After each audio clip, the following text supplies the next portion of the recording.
So the way Elon Musk and his tech bros are taking over, one thing that we need to talk about is technofeudalism. And what is it? That's a way of describing how our modern economy and society are shaped by a few big tech companies. Think of it like the modern version of feudalism, where a small number of powerful companies have a lot of control over our lives, kind of like how the feudal lords control land and resources in the past. Here's how it works in a few simple terms. One, big tech control. Just like feudal lords had power over their land and people, today's major tech companies, think Google, Amazon, Facebook, hold a lot of power. They use the platforms we use for work, shopping, and socializing. Two, dependence on these platforms. Many people and businesses rely on these companies to reach customers or access service. It's similar to serfs depending on their lords for land to farm and survive, to eat, basically. Data ownership, that's going to be a big one. These companies collect tons of data on us, personal data, and most people don't really have control over it. It's like how serfs had little say over what happened to their own labor and produce. Wealth gap. We're seeing this. The wealth gap concentrated among a few tech giants while many people struggle financially. This mirrors how wealth was concentrated in the hands of a few nobles in feudal times.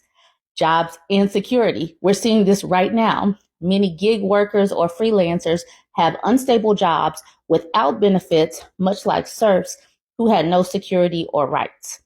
Critics of this system, it leads to greater inequality, less freedom, and they argue for changes to make the economy fairer for everyone. So, in short, technofeudalism highlights how today's tech landscape can create a new kind of inequality and dependence. We are seeing this right now with this administration. We're seeing the broligarchs. They were on the stage with Trump. We know that billionaires and millionaires are pulling the puppet strings of everything. We are seeing how Elon Musk and his soldiers are in our data. They're taking control over the money. We know that income inequality has been a talking point for a while, but it should be a red flag. It should be a bright warning signal going off right now, because we are literally cutting all of this government funding. We're cutting all of these programs to try to make sure that billionaires and deca millionaires have tax cuts, whereas little people are paying more into this and getting less as far as wages. The inflation has not gone down. Cost of living, cost of housing, cost of food is going up. So the income inequality is there. All of the points that I just made are literally, we're seeing it right now. And we know that everything that we do and say is being tracked. Every time we go somewhere, we have smartphones, we have smart cars, we have everything that we do or look at online is being tracked. Every time we buy something, that chip lets them know we are definitely being tracked. So techno-feudalism is definitely replacing capitalism. We're in late stage capitalism. Capitalism is pretty much dead. So we're moving into this technology time frame.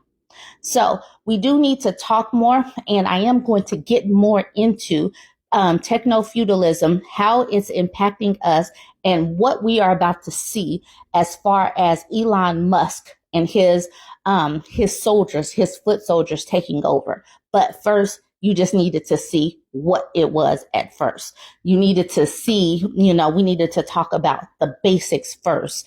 And then we're going to dive deeper into what this is and how this is going to impact us. Some people may be wondering, what is the end game for Musk, Trump, all of these people, MAGA, the tech bros, the broligarchy? I believe it is to push us into a depression, make sure all of these businesses go out of business, so that they can just swoop up and take the land and make a techno-feudalism type of system. We're already in late stage capitalism. They are taking over, and they have been quietly taking over for a while. So I came across this Reddit post, and I was already planning on talking about techno-feudalism, but this person provided This person provided some links for us all. So they titled this one, Vance, Trump, and a Man Named Yarvin. You may not have heard the name Yarvin before. This person says, before we start the discussion, I want to establish some baselines. Foremost, that J.D. Vance is aware of a man named Curtis Yarvin and his writings. I have an article to talk about Curtis Yarvin as well. And secondarily, that they share some viewpoints, keyword some. This is an interesting relationship, in my opinion, since Yarvin was once described by Vox as the person who spent the most time gaming out how exactly the U.S. government could be toppled and replaced. Instead of leaving you with that quote, let me detail some of Curtis Yarvin's writings and opinionations. Background on Yarvin. First of all, this is what Yarvin looks like right here. This is Curtis Yarvin. He's 51 years old, so this is him again. Yarvin is a self-described neo-reactionary. His belief system can be summarized as the following. Democracy has failed and a reboot via autocrat is necessary. Much of the following is taken from different news sources and articles. I will provide links as I go. Here's the article that was talking about Neoreaction. This article is titled, An Anti-Democratic Philosophy Called Neoreaction is Creeping into GOP Politics. It was published July 2022. I'm not going to do this whole article, just a part of it.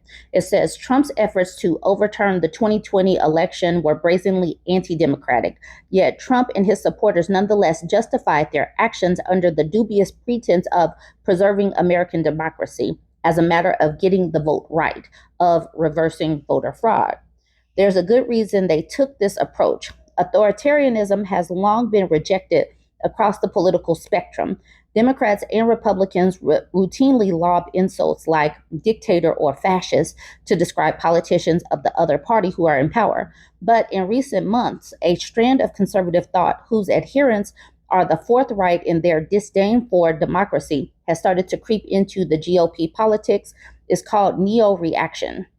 And its leading figure, a software engineer and blogger named Curtis Yarvin, has ties to at least two GOP U.S. Senate candidates, along with Peter Thiel, a major GOP donor. And we have talked about Peter Thiel before. He is part of the broligarchy and bankroll J.D. Vance. In my years of researching the far right, I see this as one of the more significant developments in right-wing politics. All right, it says, in 2021, Yarvin advocated for a few things that might resonate with the current state of affairs. Firstly, he believes an autocratic replacement of democracy is important for the survival of the U.S., and secondarily, a system called RAGE, retire all government employees, is key to the success. The source that he provided was The Stakes, the American Monarchy, and then he gave a YouTube video if you want to go look for it. It says, in this special edition of the American Mind podcast, Michael Anton, former Trump official and senior fellow at the Claremont Institute, is joined by Curtis Yarvin, formerly Manicius Moldbug of the Successful blog. So if you want to see Curtis Yarvin speak, you can go to this YouTube video. He laid out a plan for how that person would take control of the United States and turn it into a monarchy. When pressed on the legality, he claimed it wouldn't be unlawful. You simply declare a state of emergency. He continued, you'd actually have a mandate to do this. Where would that mandate come from? It would come from basically running on it, saying, hey, this is what we're going to do. In that podcast he linked, Yarvin continues discussing how a monarchical takeover would proliferate, stating, you can't continue to have a Harvard or a New York Times past since perhaps the start of April. The idea that you're going to be a Caesar and take power and operate with someone else's department of reality in operation is just manifestly absurd. Another key element to this plan was consolidation of policing power to this autocratic ruler. How this links back to Vance. Vance has mentioned his reading of Yarvin's works, and many of his quotes tend to mirror those views. I will provide a few quotes from J.D. Vance below. I tend to think that we should seize the institutions of the left and turn them against the left. We need like a de-Bathification program, a de-wokeification program. There is no way for a conservative to accomplish our vision of society unless we're willing to strike at the heart of the beast. That's the universities. There's this guy, Curtis Yarvin, who's written about some of these things. One has to basically accept that the whole thing is going to fall in on itself. And then finally, the task of conservatives right now is to preserve as much as can be preserved. And then when the inevitable collapse comes, you build back the country in a way that's actually better. And he sourced 2 articles in those 4 quotes. This one is behind a paywall, but this is the front page. Inside the New Right, where Peter Thiel is placing his biggest bets. And like I said before, Peter Thiel bought Vance. Peter Thiel is the one that bankrolled Vance's ascension into the Senate. And then this article in The Guardian, where it says, dangerous and un-American, new recording of J.D. Vance's dark vision of women and immigration. So if you want to read those 2 articles, those are the articles. All right, so it says, what about Trump?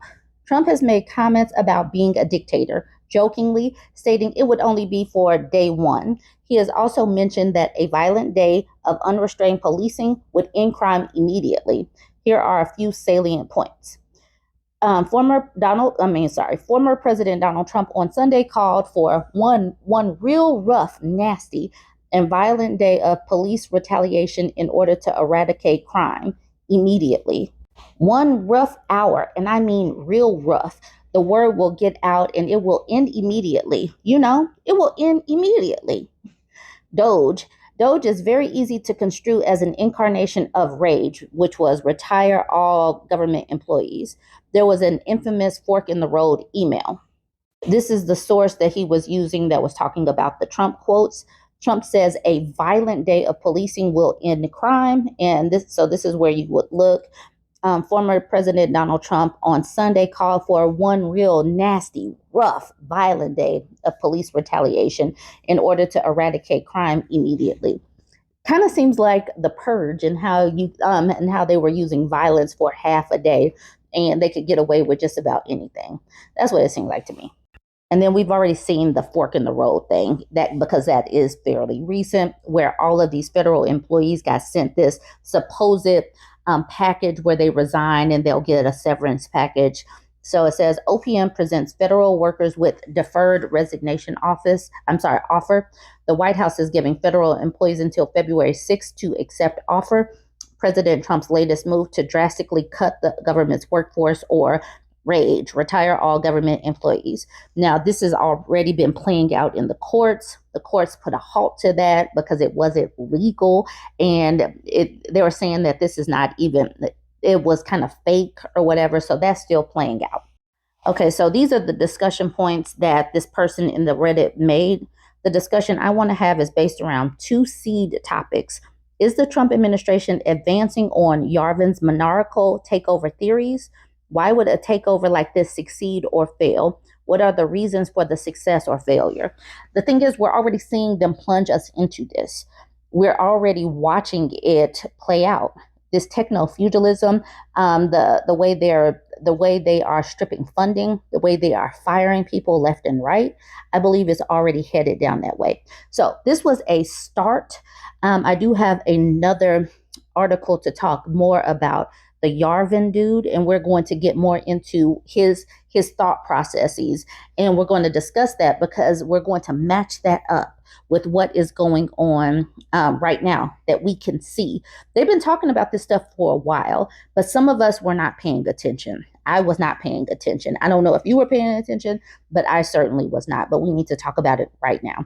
Join the conversation. Let me know what you think. Don't forget to like, comment, and share. So let's talk more about this far right figure that the current administration may be taking a blueprint from.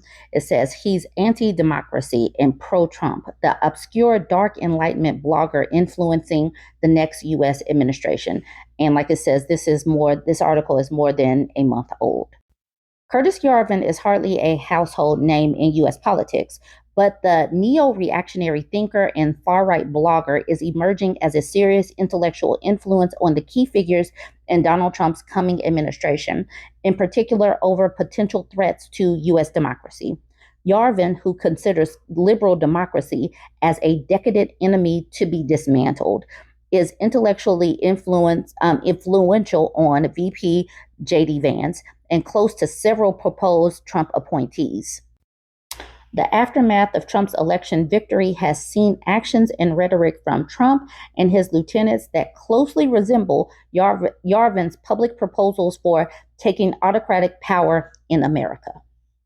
Trump's legal moves against critics in the media, Elon Musk promises to pare the government spending to the bone, and the deployment of the MAGA base against Republican lawmakers who have criticized controversial nominees like Pete Hegseth are among the measures that resemble elements of Yarvin's strategy for displacing liberal democracy in the United States. One of the venues in which Yarvin has articulated the strategy include a podcast hosted by Michael Anton, a writer and academic whom Trump last week appointed to work in a senior role under Secretary of State nominee Marco Rubio. Although Yarvin once described Vance as a random normie politician I barely even met in a July Substack post, in October, The Verge reported that no one online has shaped Vance's thinking more. The growing parallels between the incoming administration's actions, especially Vance's views, and Yarvin's suggestions raise questions about his influence. Robert Evans, an extremism researcher and the host of the podcast Behind the Bastards, recorded a two-part series on Yarvin. He didn't fall out of a coconut tree. He emerged into a right-wing media space where they had been talking about the evils of liberal media and corrupt academic institutions for decades, he said. He has influenced a lot of people in the incoming administration and a lot of other influential people on the right. But a lot of the stuff he advocates is the same windmills Republicans have been tilting for a while. What's unique is his way of rebranding or repackaging old reactionary ideas in a way that appealed to libertarian-minded kids in the tech industry and in eventually getting some of them to embrace a lot of far-right ideas, he said. That's the novelty of Yarvin, and that's his real accomplishment. A form of one-man rule.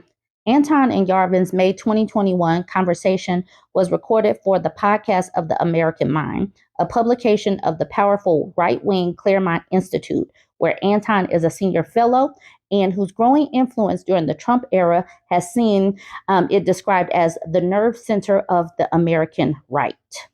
Okay, so that's a little bit about Yarvin. And we've already talked about the broligarchy, but we're going to continue to talk about the broligarchy because these people are shaping ideas and they're bankrolling everything.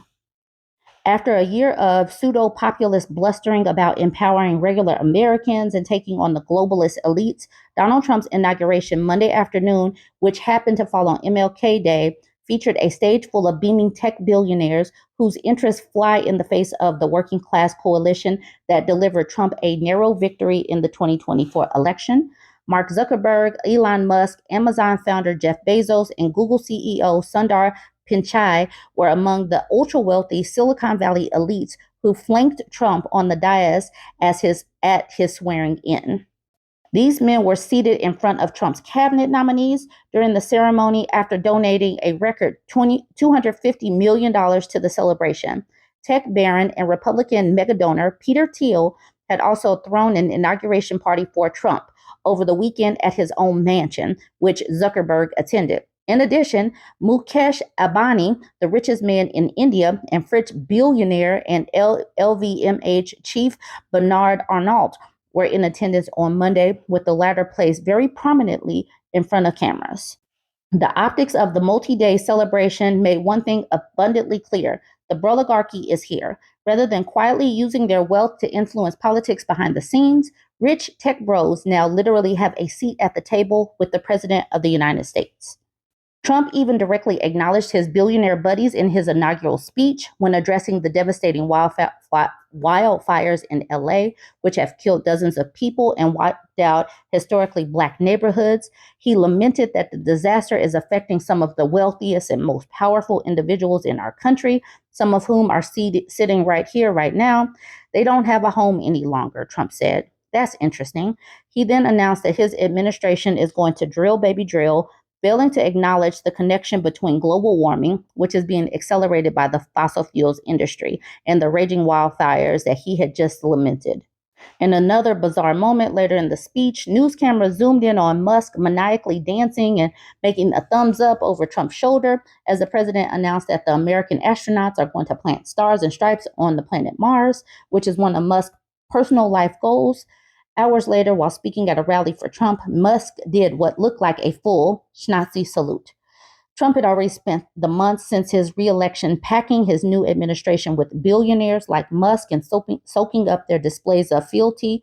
His nominations, he nominated an unprecedented 13 of them to his cabinet, including inventing an entirely new department, the cost-cutting Department of Government Efficiency, or DOGE, ironically for Musk and Vivek Ramaswamy, who's no longer in there. Ramaswamy dropped out of DOGE over the weekend and now plans to run for Ohio governor.